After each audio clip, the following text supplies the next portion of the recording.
Bonjour! Avez-vous déjà remarqué comment un débutant essaie de jouer du piano? Les notes sont souvent hésitantes, un peu plates et manquent de la fluidité d'un musicien expérimenté. Beaucoup d'entre nous utilisent nos voix de la même façon, en appuyant sur les touches sans vraiment ressentir la musique. Laissez-moi vous poser une question. Que faites-vous avec un couteau, un tournevis ou des pinces? Quand vous pensez aux outils, que faites-vous généralement avec eux? C'est ce que je veux vous demander. Vous les utilisez, n'est-ce pas? C'est exactement ce que vous réalisez avec les outils, et c'est précisément là que se situe le problème. Les gens, lorsqu'ils réfléchissent à leur voix, la perçoivent comme un simple outil. Et c'est là que se trouve le problème. Et je vais vous corriger là-dessus, d'accord? Si je vous demande « Que faites-vous avec votre voix ?» vous pourriez dire « Nous utilisons notre voix tous les jours pour communiquer. » Et c'est là la plus grande erreur dans le monde de la communication. Vous commencez toute relation avec quelqu'un par les premiers mots que vous lui adressez, n'est-ce pas? Votre voix est la première chose qu'il découvre à votre sujet.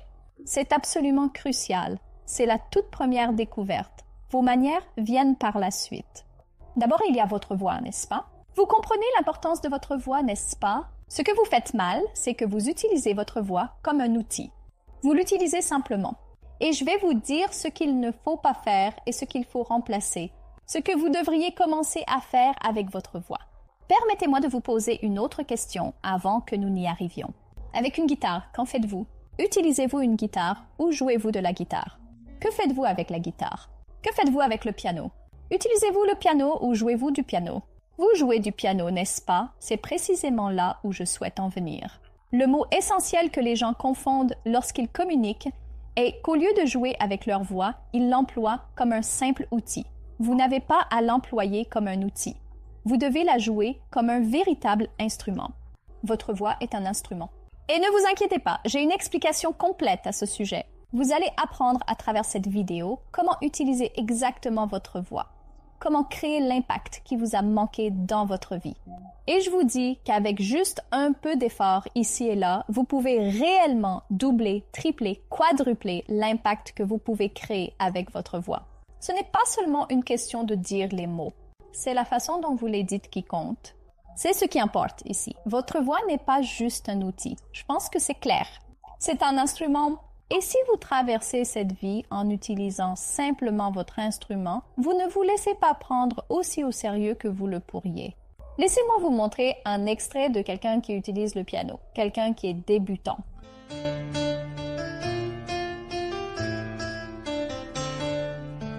Maintenant, laissez-moi vous montrer quelqu'un qui joue du piano avec maîtrise.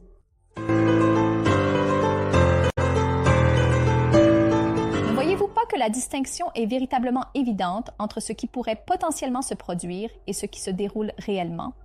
Vous pouvez l'observer distinctement entre ces deux extraits, ce qui aurait dû se produire et ce que l'autre individu, le premier homme, le novice, réalise effectivement. Il en va de même pour votre voix. Votre voix est en réalité l'une des plus grandes armes que vous avez en main, sous votre contrôle. Si vous appreniez à en jouer correctement, cela ajouterait à votre art de la communication. Toute difficulté liée aux compétences en communication s'évanouira. Si vous saisissez véritablement l'essence de cette vidéo et l'appliquez chez vous, elle s'évanouira.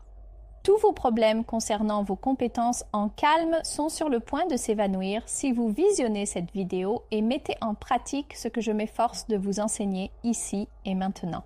Aujourd'hui, je vais vous montrer comment transformer votre voix d'un simple outil en un instrument magnifiquement accordé et résonnant. Si vous voulez une voix qui sonne mieux, faites ceci à la place. Apprenez à jouer avec elle.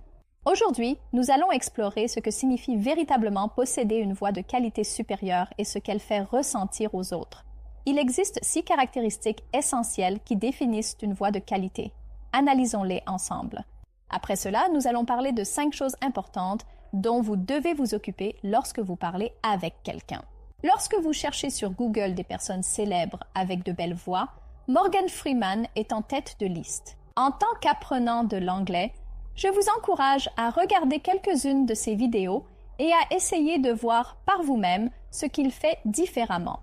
Acquérez des connaissances de sa part. Vous pouvez acquérir énormément des individus qui s'expriment avec éloquence simplement en les observant attentivement, en scrutant leur manière ou en examinant comment ils modulent leur voix. Si vous ne l'avez pas encore fait, je vous invite à franchir cette porte. Je viens de vous faire réaliser que c'est quelque chose que les gens font souvent. Vous ne le saviez probablement pas avant, mais maintenant que vous le savez, vous pouvez commencer dès aujourd'hui et débuter cet apprentissage. Vous verrez une différence notable dans votre vie. Vous verrez comment les gens vous prennent plus au sérieux. Une fois que vous commencerez à mettre en œuvre ces techniques dont je vais parler dans cette vidéo, quand nous pensons à un grand orateur comme Martin Luther King Jr. ou Amitabh Bachchan, le préféré de tous en Inde, n'est-ce pas? Simi Garewal, ils ne se contentent pas de parler, ils préparent soigneusement leur discours. Avez-vous vu l'impact qu'Amitabh Bachchan crée sur KBC? C'est comme s'il était le préféré de tout le monde. Nous ne pouvons pas imaginer un autre animateur que lui. Ils emploient l'inflexion. Qu'est-ce que l'inflexion exactement? L'inflexion décrit la variation douce et progressive du ton qui ajoute du sens et de l'émotion, surtout si vous parlez de manière monotone. Salut, je suis Alina Reis, créatrice de contenu. Je fais une vidéo sur la modulation vocale. Là, je parle sans inflexion. Lorsque vous introduisez une inflexion adéquate à votre voix, vous tentez de manipuler la hauteur de votre voix. Parfois, elle s'élève et parfois l'émotion devient un peu plus solennelle. Alors, la voix descend légèrement. Et c'est de cette manière que vous manipulez la modulation de la hauteur de votre voix. Parfois, elle est plus grave, comme « bonjour, c'est plus grave ». Et parfois, elle est « yay », elle est plus aiguë. Le ton est plus aigu. Vous comprenez, n'est-ce pas? Une autre chose dont vous devez vous occuper si vous voulez que votre voix soit plus belle, c'est la partie résonance. La résonance est la vibration sonore. Résonner, c'est faire écho. Je vous apprendrai cela. Ne vous inquiétez pas. Et la toute dernière chose à prendre en considération est le rythme. Le rythme est une structure de syllabes accentuées et non accentuées dans une phrase parlée qui génère un flux sonore où certains mots sont davantage accentués que d'autres. Vous comprenez, n'est-ce pas? Plus d'accentuation que d'autres. Ainsi, j'ai mis davantage d'accentuation sur le terme accentué dans la phrase et également sur le mot plus, et moins d'emphase sur le mot autre, accentué davantage que d'autres. Vous comprenez, n'est-ce pas? C'est donc moi qui joue avec l'accentuation de ma voix en mettant en avant certains mots et en cachant d'autres afin de créer un flux vocal dramatique. Bien sûr, c'est un art. Bien sûr, tout le monde ne parle pas aussi bien. C'est là que réside la beauté. C'est le jeu que vous apprenez à jouer. Et si vous le faites, vous pouvez commencer à jouer avec votre voix et vous verrez la différence que cela apporte à votre vie. Après avoir regardé cette vidéo, vous repartirez en sachant comment ajouter douceur, chaleur et puissance expressive à vos mots, captivant tous ceux qui vous écoutent chaque fois que vous parlez. Il y a ces 5 points qui peuvent grandement influencer la qualité de votre voix dont nous allons discuter aujourd'hui. Avant cela, discutons d'abord des 6 qualités dont j'ai parlé il y a quelque temps. 6 qualités d'une bonne voix. Comment exactement une bonne voix sonne-t-elle? Apprenons cela. D'abord, nous voulons garder notre voix au milieu. Il existe cet exercice de vibration des lèvres que j'ai découvert sur YouTube grâce à une personne dont le nom m'échappe. Ainsi, vous pouvez soit parler depuis le haut de votre droite, à proximité de votre bouche, comme je m'exprime actuellement. D'accord. Ou vous pourriez parler comme les Américains depuis l'arrière de votre bouche, depuis le fond de votre gorge. Vous voyez la différence. Je vais dire la même phrase en utilisant d'autres parties de ma bouche. Ça marche? Salut, je suis Salina Reis. Salut, je suis Salina Reis. Vous voyez la différence, non? Il est préférable que vous gardiez votre voix quelque part au milieu de votre bouche. Ici. Ici. D'accord. Pas depuis l'avant et pas depuis l'arrière. Ainsi, vous ne semblez pas parler du nez. C'est agaçant. Ne faisons pas ça. Voilà le point numéro 1 pour vous. Vous pourriez aussi le chercher sur Google. Vous trouverez sûrement de bonnes vidéos d'autres personnes avec des millions de vues où vous pouvez apprendre ce truc. Une autre chose est l'hydratation. Hydratez votre gorge plus souvent. Je ne sais pas si vous buvez assez d'eau, mais votre gorge a réellement besoin d'hydratation. Des dommages permanents peuvent survenir à cause de trop crier. Vos cordes vocales sont en fait très délicates. L'hydratation aide et protège vos cordes vocales. Alors, buvez plus d'eau. La troisième chose est d'arrêter de projeter les mots hors de votre bouche. Ne laissez pas les mots vous couper le souffle. Laissez plutôt les mots couler avec votre souffle. Je vais vous présenter un exemple. Montagne russe. Vous voyez, je prononce les mots avec beaucoup de force. montagne russe. Vous ne devriez pas parler ainsi. Apportez un peu de douceur. Au début, cela peut sembler conscient, puis cela devient subconscient. Mais d'abord, vous devez le faire exprès. Imaginez un homme frappant un sac. Imaginez une femme pratiquant du yoga doux. Ce sont deux niveaux d'énergie distincts, non? C'est ça dont on parle. Je veux que vous apportiez cette énergie d'une femme faisant du yoga doux dans votre voix. Gardez une énergie basse en parlant. Ne criez pas. Personne ne veut te prendre au sérieux si tu es toujours super excité et que tu impliques que tu ne devrais pas être pris au sérieux si tu parles comme ça. Si tu sautes comme certains adolescents sans vouloir être pris au sérieux et que tu fais juste des voix étranges avec ta bouche. Non, ce n'est pas ce que nous voulons. Notre intention est de maintenir l'énergie dans un espace doux afin que l'impact des mots soit plus fort. Quand vous mettez plus de poids dans votre voix, vous parlez à partir d'une base. Je vous ai dit de ne pas parler par l'avant. Vous y arriverez avec de la pratique. Ne vous inquiétez pas. Cela ne doit pas sembler forcé, comme si vous poussiez les mots. Baissez le volume par rapport à votre niveau naturel. Donc, si mon volume naturel est à un certain niveau, disons quelques décibels, quand je parle à quelqu'un, je baisse un peu mon volume. D'accord? C'est vraiment élégant. Essayez-le pour voir. Si vous ne l'avez pas essayé, essayez-le la prochaine fois. Les personnes qui crient en parlant ne paraissent pas élégantes. Je vous avoue que je peux être un peu critique à ce sujet si je vois des gens parler trop fort. Et je suis sûre que vous avez dû apprendre cela à l'école ou de vos parents, vos enseignants, que vous êtes censé parler un peu plus bas, à un volume plus bas et bien sûr à un rythme plus lent. Par rythme plus lent, je veux dire que vous espacez vos mots et vous parlez d'une manière que tout le monde peut comprendre. Quand vous parlez trop vite, vous ne semblez pas fluide. Si c'est quelque chose qui vous trotte dans la tête, veuillez l'oublier. C'est un mythe de penser que parler vite signifie être fluide. Non, il s'agit simplement d'exprimer l'idée correctement avec suffisamment de mots pour que l'autre personne vous comprenne bien. C'est ça la fluidité. Donc, par rythme plus lent, je veux dire plus lent que la voix naturelle, cela vous fait paraître réfléchi dans ce que vous dites. Cela devient peu à peu votre seconde nature, donc ne vous inquiétez pas. Ensuite, remarquez quand vous parlez bien. Parler vite est impossible. Nous voulons bien articuler nos mots. Nous voulons être éloquents. Nous voulons être clairs dans notre façon de parler.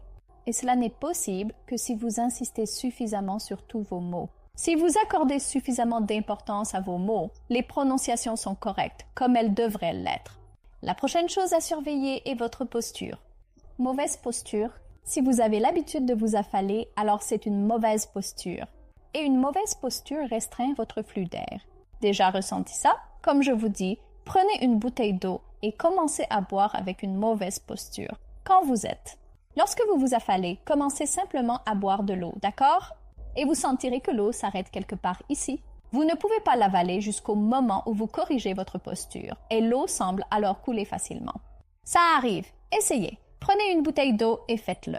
De la même manière, votre voix aussi, elle restreint le flux d'air si vous êtes affalé lorsque vous parlez avec des gens, ce qui conduit à une mauvaise voix. Car évidemment, l'air ne peut pas sortir comme il le devrait. Maintenant, parlons de 5 points à garder à l'esprit chaque fois que vous parlez à quelqu'un. Pensez à votre voix comme un instrument. Elle n'est pas juste un outil fonctionnel, c'est votre orchestre personnel. Chaque mot que vous prononcez peut avoir un timbre unique. Par timbre, j'entends la qualité unique de la voix d'une personne. Par exemple, si vous pouviez simplement fermer les yeux un moment et écouter les vidéos de vos youtubeurs préférés, vous seriez capable de reconnaître leur voix. Exactement. Vous pourriez entendre leur voix distincte dans un podcast sans vidéo et elle garderait sa signature unique. Vous sauriez tout de suite qui parle. D'accord, vous avez saisi, c'est le timbre.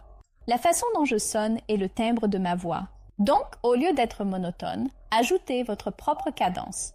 Par cadence, j'entends modulation. Parfois, allez un peu plus fort, puis vous baissez, adoucissez.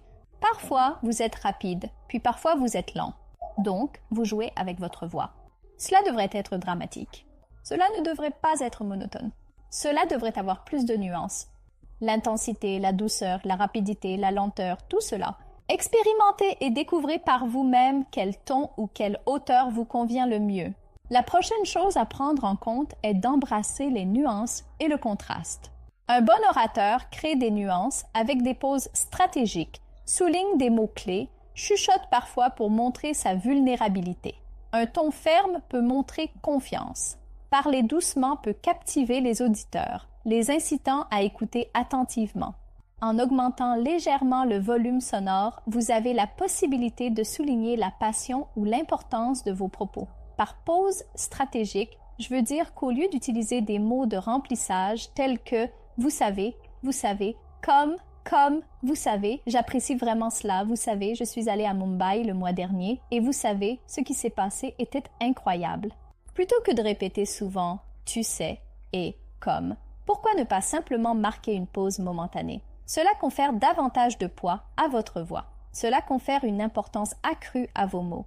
Les gens aiment ça. Je le fais souvent. Si vous avez vu mes vidéos, en soulignant les mots-clés, si un mot est plus important, vous élevez légèrement votre voix en le disant. J'apprécie énormément les pommes. J'apprécie vraiment les pommes. Cela signifie que je m'efforce de souligner que j'aime véritablement les pommes. Vous voyez, non? Ensuite, il y a le murmure pour montrer la vulnérabilité. Que veux-je dire? Imaginez que vous parlez à quelqu'un et que vous voulez paraître un peu vulnérable, comme si vous essayez de transmettre secrètement une info. C'est alors que, au lieu de parler normalement, vous commencez à chuchoter. Vous savez, « Hé, je veux te dire un truc. Je vais vous donner un exemple. Si je devais te révéler que j'ai perdu, disons, environ 5 kg le mois dernier, et je m'entraîne de manière régulière. Donc, pour ajouter une touche de vulnérabilité, je dirais quelque chose comme ça. « Hé, tu sais quoi? J'ai fait de l'exercice souvent. Tu sais quoi? J'ai perdu 6 kilos. Tu le crois? Maintenant, je chuchote pour ajouter de la vulnérabilité. Tu vois l'idée, non? Ensuite, un ton plus ferme peut transmettre de la confiance. Évidemment, si je dois paraître confiant, je ne vais pas chuchoter. Bien sûr, je ne chuchoterai pas alors, n'est-ce pas? Dans une réunion, je ne chuchoterai pas car cela me ferait paraître faible. J'utiliserai une voix plus forte. Ensuite, parler plus doucement peut capter l'attention des auditeurs. Cela arrive. Et c'est pourquoi parfois vous chuchotez pour inciter les gens à prêter plus d'attention à ce que vous dites. Parce que lorsque vous chuchotez, ils doivent évidemment rapprocher leurs oreilles de votre bouche pour entendre ce que vous dites. C'est une manière simple de jouer avec votre voix. Au final, vous créez votre propre formule pour ce qui marche pour vous. Le troisième point est de débuter par des histoires et des émotions. Les émotions sont si importantes. Si vous n'êtes pas capable de transmettre vos émotions à travers vos mots, à travers votre voix, vous devez absolument l'apprendre. Si vous n'avez pas encore réussi à le faire correctement, et si vous le savez, il est temps de commencer à y travailler. Imaginez raconter à un enfant l'histoire d'un jardin secret derrière un grand mur de ciment. Cette approche narrative émotionnelle utilise le potentiel de votre voix. Elle vous pousse à jouer avec le volume, la vitesse et la tonalité. Les gens aiment les émotions, pas juste les mots. Faites sentir à vos auditeurs ce que vous ressentez. Exprimez vos émotions par vos mots. Souvenez-vous de cela. C'est une phrase clé. Exprimez vos émotions avec vos mots. Ensuite, il y a la pratique avec des sons intentionnels. Avant de commencer une présentation ou une conversation, échauffez-vous un peu. Les gens le font. Vous pensez peut-être que non, personne ne le fait. Mais si, les gens le font. Avant une présentation, ils pratiquent leur voix. Un grand nombre de ces personnes talentueuses, reconnues pour la qualité de leur voix, s'exercent habituellement avant de donner une présentation. Avant de se lancer, ils fredonnent souvent une douce mélodie, d'accord, juste un petit air, ou bien récitent quelques vers de poésie pour percevoir d'où provient leur voix. D'où émerge votre voix? Est-ce que c'est au milieu, par le haut ou par l'arrière? Vous vous entendez dire quelques phrases pour vous assurer de la façon dont vous sonnez. Et s'il y a des ajustements à faire? Ou peut-être pourriez-vous chanter le refrain de votre chanson préférée. Cela entraîne vos cordes vocales, vous accordez votre instrument, n'est-ce pas? C'est ce dont nous avons parlé au début, que votre voix est votre instrument. Vous jouez avec, n'est-ce pas? Avant de jouer d'un instrument, vous l'accordez toujours, n'est-ce pas? C'est pareil pour votre voix. Enfin, le dernier point est d'enregistrer, écouter et ajuster dans les jours suivants. Essayez cette technique. Prenez un moment chaque jour pour vous enregistrer en parlant. Écoutez encore. Vous l'avez enregistré pour réécouter ou ajouter une pause. Demandez-vous où vous pouvez amplifier votre volume. Articulez-vous certains mots? L'articulation est la clarté et la précision avec lesquelles vous formez les mots. Pouvez-vous leur donner plus de résonance? La résonance, c'est la profondeur qui enrichit votre voix. Amitabh Bachchan a une grande résonance. Il parle avec une voix grave. On l'aime tous, n'est-ce pas? Avec le temps, ces petits ajustements s'accumuleront et façonneront votre voix, la rendant forte et polyvalente. Essayez de vous enregistrer en lisant une citation favorite et postez dans les commentaires ce que vous avez remarqué à propos de votre voix. D'accord, cette qualité que vous pensez avoir remarquée à propos de votre voix, a-t-elle des basses? Ou votre voix est-elle trop aiguë? Ou si vous souhaitez ajuster votre voix, enregistrez-vous sur votre téléphone, écoutez, récitez encore et laissez-moi un commentaire. Parlez, d'accord? Ainsi, je pourrai le découvrir aussi. Si vous avez trouvé cela utile, partagez cette vidéo avec un ami qui souhaite améliorer sa voix. Dites-moi, qu'est-ce qui est plus difficile pour vous? Parler plus fort ou ajouter de l'émotion? Faites-le moi savoir ci-dessous. Votre voix est bien plus que de simples mots. Ne vous limitez pas en parlant sur un ton terne et unidimensionnel, pas de monotonie. Adoptez les possibilités vibrantes, les subtils changements de timbre. Avec un peu de pratique, transformez votre voix en une voix qui inspire tout le monde autour de vous. Si cette vidéo vous a été utile, cliquez sur j'aime. Abonnez-vous pour plus d'aperçus et partagez vos expériences vocales dans les commentaires. D'ici là, jouez avec votre voix et transformez chaque conversation en performance sincère. Bonne chance! À la prochaine! Salut!